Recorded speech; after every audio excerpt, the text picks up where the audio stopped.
Okay, so in my video update for this week, we're going to be looking at some new, very controversial rules affecting you when you come here on holiday and when you're checking in at your hotel.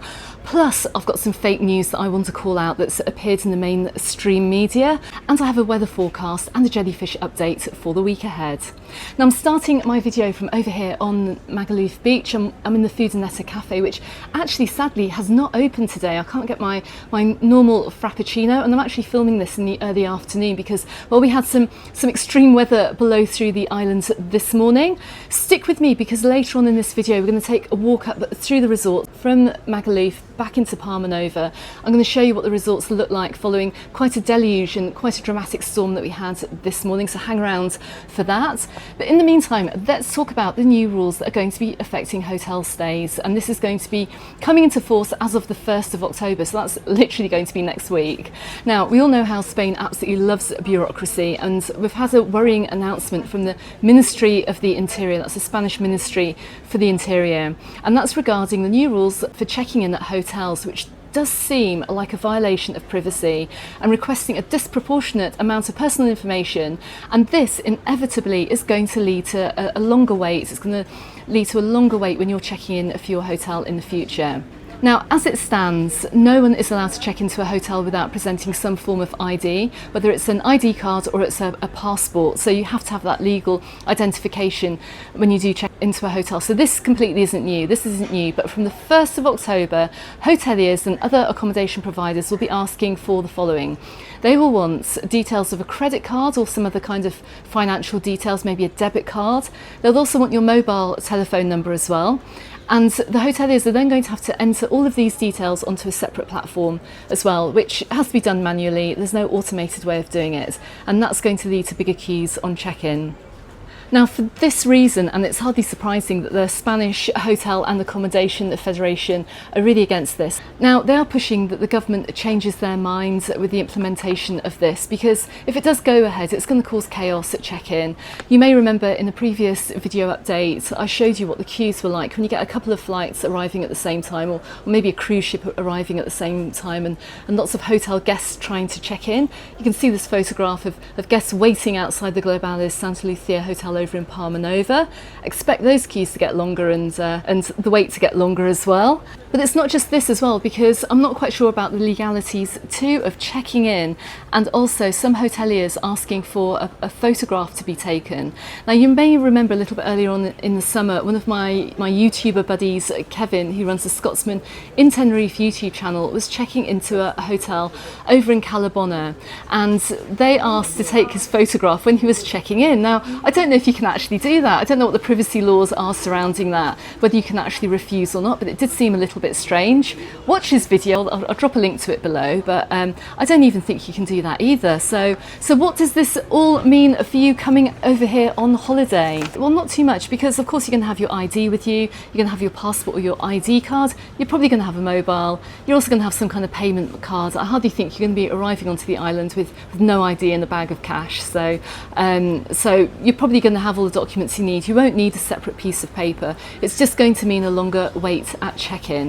Don't forget as well, when you do check into any of the hotels over here in Mallorca, this doesn't apply to the whole of Spain either. This is just particularly relevant to the Balearic Islands, to Mallorca, but you also have to pay a tourist tax, an eco tax, on check-in as well. I do have an article all about that on my website on MallorcaUnderTheSun.com. I'll drop a link to that in the description text below if you want to read about how much that's going to cost you to check into a hotel as well, on top of your holiday costs too. So having to make that payment and then having to provide these extra details and then actually check into your hotel, you could be at that check-in desk for quite a while, who knows. So my obvious worry with all of this is, because it's a separate platform as well, that all of this information could invariably get hacked at some point as well. The security forces here are collecting a huge amount of information, and of course this leaves everything open to being hacked once again, and as things often do get hacked. So I don't know how that's going to be addressed. All of this is apparently being done in the interest of national security, And just to add to the fact as well that if you are coming in to Mallorca, if you're coming to Spain from the United Kingdom or from a third country, you're going to be subject to the new EES, the new entry and exit system, which is also coming into force in November as well. And that's going to mean that they'll be taking your fingerprints and a biometric photo as well on your arrival. Add to this the additional security checks in hotels. I mean, what's it all about? I mean, seriously, what is this all about? But it's hardly a customer-friendly experience. And let's not even address the fact as well, what would happen if you actually lost your documents travelling from, say, the airport over to your hotel? What happens if you go and leave your passport in the taxi? Because that's happened before. Let me know in comments if that's ever happened to you and what actually happens if you could actually go on and check into your hotel. I doubt it actually, because now you almost have next to no chance to check into your hotel if you don't have that information with you. But let me know your thoughts in comments below. Let me know what you think about this new system. Should they drop it? Should they not drop it? And whatever next as well. What else is going to happen? Maybe you guys are going to get your own personal chaperone to take you around the island and make sure you're enjoying your holiday experience, or just to keep an eye on you as well, make sure you're all behaving, who knows. Anyway, this moves us on to some fake news, and I'm all about calling out fake news that I see in the mainstream media, and you know how much of a fan I am of the mainstream media, but I knew that something came out because I did get a comment on my channel, and that comment said, "Are all the bars closing?" I'm like, where's that come from? Of course, let me just hop on over to the Daily Mail and the Daily Mirror and let's see what they've got to say about it. So, having a look at the headline in the Daily Mirror, they said, Mallorca becoming a ghost town as bar and restaurant owners warn of closure. Okay, I'm just going to stop right here and just to correct that headline, because this may come as some surprise to the journalist writing this, but Mallorca isn't actually a town. It's a whole island made up of villages, towns, and it's also home to Palma, which is the city. So it's not a town, it's a bit bigger than that. Anyway, we've also got a headline here from the Daily Mail. Hundreds of bars and restaurants in Mallorca face closure following the worst season since COVID that was rocked by anti-tourism protests. Well, pop in that anti-tourism protest reference there and you're going to get everyone clicking on that article and popping in their opinions, especially if you're going to repost that whole news story again. I think we're all a bit bored of it now, aren't we? But anyway, okay, so what's this all about? Well, of course, all of this comes off the back of something that's been published in a local paper, and they kind of twisted and turned it a little bit. It's about the Restaurant Association complaining of rising costs, the inability to be able to recruit staff as well in restaurants. And that's also largely due to the fact that we've got a lot of unaffordable accommodation here on the island as well. It's been very, very hard to get staff to work in restaurants here. Not least because of Brexit as well. I'm going to pop in that Brexit word again, but it's true. A lot of the resorts that rely upon British tourism cannot get the workers in. And normally you'd get students coming over here from the UK in the summer to work in the restaurants. Can't happen anymore, unfortunately. Apart from that as well, even the staff that do come here to work, it's been very hard for them to find accommodation to work in this summer, which is why we've seen so many hiring signs outside bars and cafes, particularly more British resorts, throughout the summer. And that is not to mention as well the rising cost of food too. I've seen all year actually how much food prices have risen, particularly going on into peak season. I can only say there's been a little bit of price gouging going on as well, seeing if you can just get away with adding a couple more euros onto something, seeing if people are going to pay for it, which they inevitably do. It's not great, but it's no secret that it's expensive to holiday here on the islands now. It's also no secret that on the 31st of October we are going to see a lot of bars and restaurants closing around the island, and that's going to be the more tourist-based bars and restaurants closing because, well, they can't all stay open over the winter if we don't have any holiday makers coming out here. So the airlines and the package holiday companies have decided not to promote the island. They've decided to stop many of the flights coming into the island. If the flights don't come in and the tourists don't come in, the hotels can't stay open, and therefore that has a knock-on effect on the businesses, which is why we see many of the resorts around the island having to close down over the winter season before opening again, which is normally around Easter time. I think next year that's in April. So no mainstream media, the businesses aren't being forced to close because of the worst season ever. In fact, it's been completely the opposite. Because I spoke to a couple of restaurant owners this morning about it, and their comment was, which I might have to believe, they said, "What a load of." Because actually for many of the restaurants over here on the island, they've actually double turnover for the summer. We've seen it, you've seen it in my videos going out and about around the island, you've seen the queues in the restaurants, you've seen how busy they are in many of the bars as well. Not in all places, it has to be said, we've seen quite an empty Magaluf strip at various parts of the year, but you know, Mallorca is not Magaluf, and in all of the busy holiday resorts we've seen a lot of queues outside restaurants, and the restaurants doing very well as well. So don't listen too much about what you read in the mainstream media. I always bring you the news over here, so I try and bring the news to the best of my abilities and let you know what's actually really going on here in Mallorca. But I did have one viewer comment as well, and she said, "We would love to stay in Palma Nova in the winter, but it's all closed." So I'm sure there are many of you over in Northern Europe watching this video and thinking the same thing. Drop a comment below. Would you come over here to the islands if we had more bars, restaurants open, if you had direct flights from your airport coming over, if we had a few more hotels open? Would you want to escape your much colder, darker winter and wetter winter than we have over here, which often we get such lovely weather over the winter months? It just seems such a shame that everything has to close down, but it's not for the reasons given in the mainstream media, so don't even listen to that nonsense. Anyways, right, before I move on to the weather update for the week ahead, you're going to know that last week I mentioned that now is a really, really good time to pick up a deal. We're approaching the final few weeks of the summer season. Got some great offers out there for last minute holidays, and I did say that you could get yourself a holiday for around £400 per person. I'm just using pounds here for the majority of the viewers. If you're watching in Northern Europe, it probably equates to €400 per person, or whatever your currency may be. However, it's not as cheap as it seems, because the prices that I quoted were based on 2 people sharing a double room, and it doesn't really apply to solo travellers because you guys get penalised all the time, which is just such a shame. Colin commented, "Sadly, holidays are a rip-off if you travel alone. Even when it says room for sole use, you're still paying for 2 people." Now, I would say here, contact the hotel directly. If it is coming up to the end of the season, or you see a lot of availability in one hotel, you are coming over on your own, maybe give them a ring and see if you can negotiate a better rate, because maybe they want to just get that room filled rather than leaving it empty. You might get a better deal, who knows? Everything's up for negotiation, that's what I say. Also, Gwen commented, she said that the holidays that I'd shown in that video are from Stansted, but when you're flying from Scotland, you have to add on another £400. Can't believe that. I had a look, she's absolutely right. And that is absolutely shocking. So if you are flying down from further north, of course you're going to be subject to a bit more of a fuel bill. It's going to be more expensive, and those cheaper holidays are not quite as cheap as they seem. But do let me know if you managed to book yourself a bargain deal. I'd love to know about it. And also let me know who you booked it with and where you're staying as well. Just to give everyone else a little bit of hope and inspiration too. Okay, which leads us on to the weather forecast for the week ahead. Well, my goodness me, we started the day today in quite a dramatic way.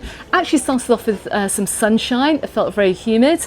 That soon and very quickly led to weather warnings popping up on my phone, which I alerted everyone over on the Mallorca Under the Sun Facebook group. I just have to say, if you are here on holiday at the moment, go and join the Mallorca Under the Sun Facebook group. If we do get weather warnings, I will post about them as well. I'll let you know where they are going to affect you on the island as well, just in case you're planning to go out hiking for the day, or you're planning on going to the beach, because the storms that we do get here can be very, very dramatic, and my goodness, it was very dramatic this morning.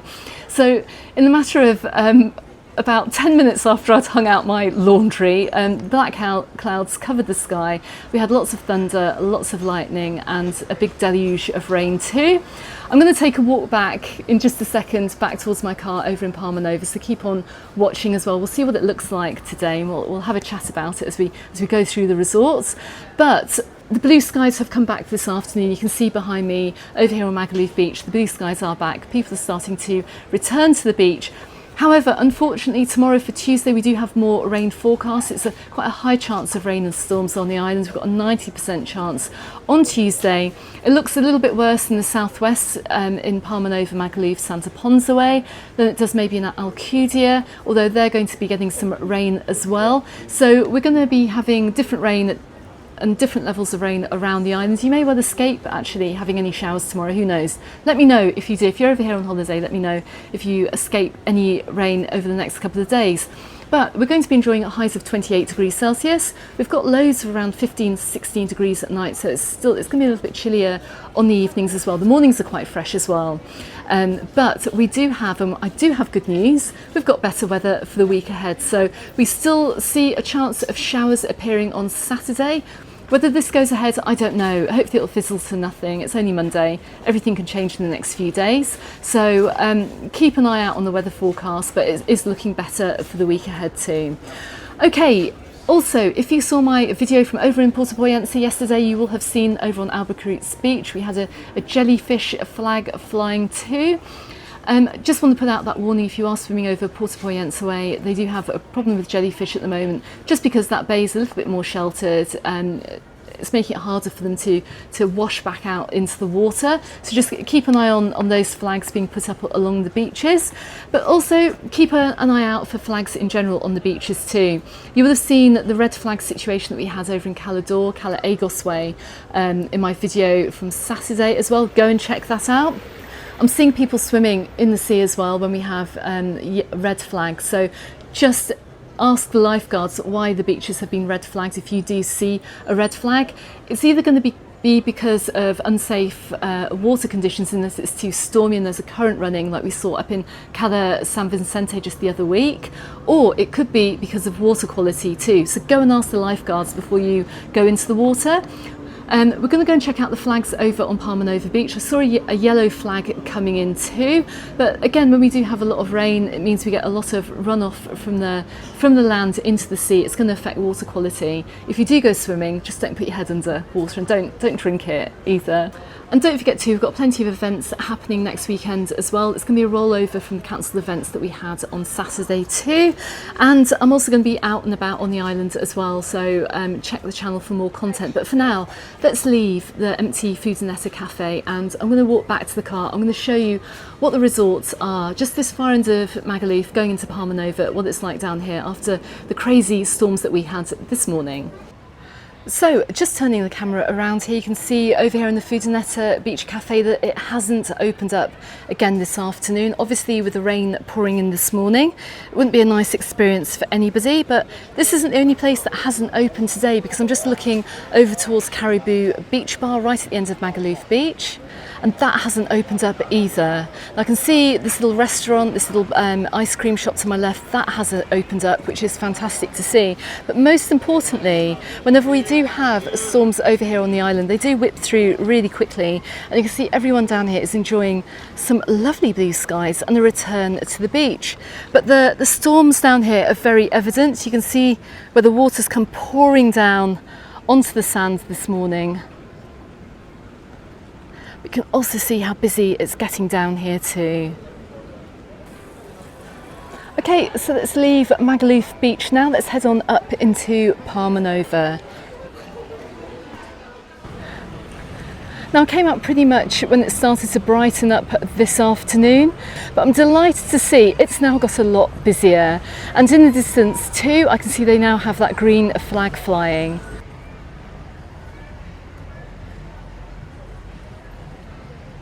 And just to give you an idea of how much rain we had falling this morning, look at this gully that's been carved into the sand here. It's an exit point for the rain that's literally run off the resort and out to sea. The sand's looking a little bit wet still, but look, it hasn't stopped anyone coming down for the rest of the day. Now just looking in front of me, we can see clear skies ahead, we can see the blue skies. Still looking a little bit cloudy over in the hills right in front of me. Let's just take a quick walk down the back of the beach too. So restaurants are going to be doing a roaring trade today, I can imagine. I'm sure the ones that were open this morning also did a roaring trade, with holidaymakers looking for somewhere to go. But look, everyone's back on the beach, again this afternoon. We also have a fair bit of standing water too, but I see that drying up as the day goes along. Can't see any other sign here of rain coming in today. Like I said, if you are over here on holiday, keep an eye on the weather forecast for tomorrow. We are going to get further showers. Okay, so that's just a very quick look as to what Palma Nova is like and Magaluf is like after a rainstorm. You're not going to find every single business open, particularly these beachside businesses. If you do get heavy storms, they might just close up for the day. They wouldn't have closed for the season or closed for good, and they're not selling up either, contrary to what the Daily Mail might say. So you might find some of these beachside restaurants just closed for the day as well. If we do have heavy rain, which we might well get tomorrow. So if you are over here on holiday, check the weather forecast before going out. Don't go out while it's thunder and lightning, and don't go out in heavy rain either. Just wait for that to pass, because if you do, you're going to see that it's going to be perfectly possible to head on back to the beach later on in the day. If you are thinking of visiting Palma, however, check out this video appearing here on YouTube. See what it's like visiting the capital city on a rainy day and how crazy busy it does become. Don't forget to, I'm going to be out and about on the islands making more content this week. Consider subscribing if you haven't done so already. Find me in the Facebook group and on my Instagram, and I look forward to seeing you on the next one. Goodbye for now.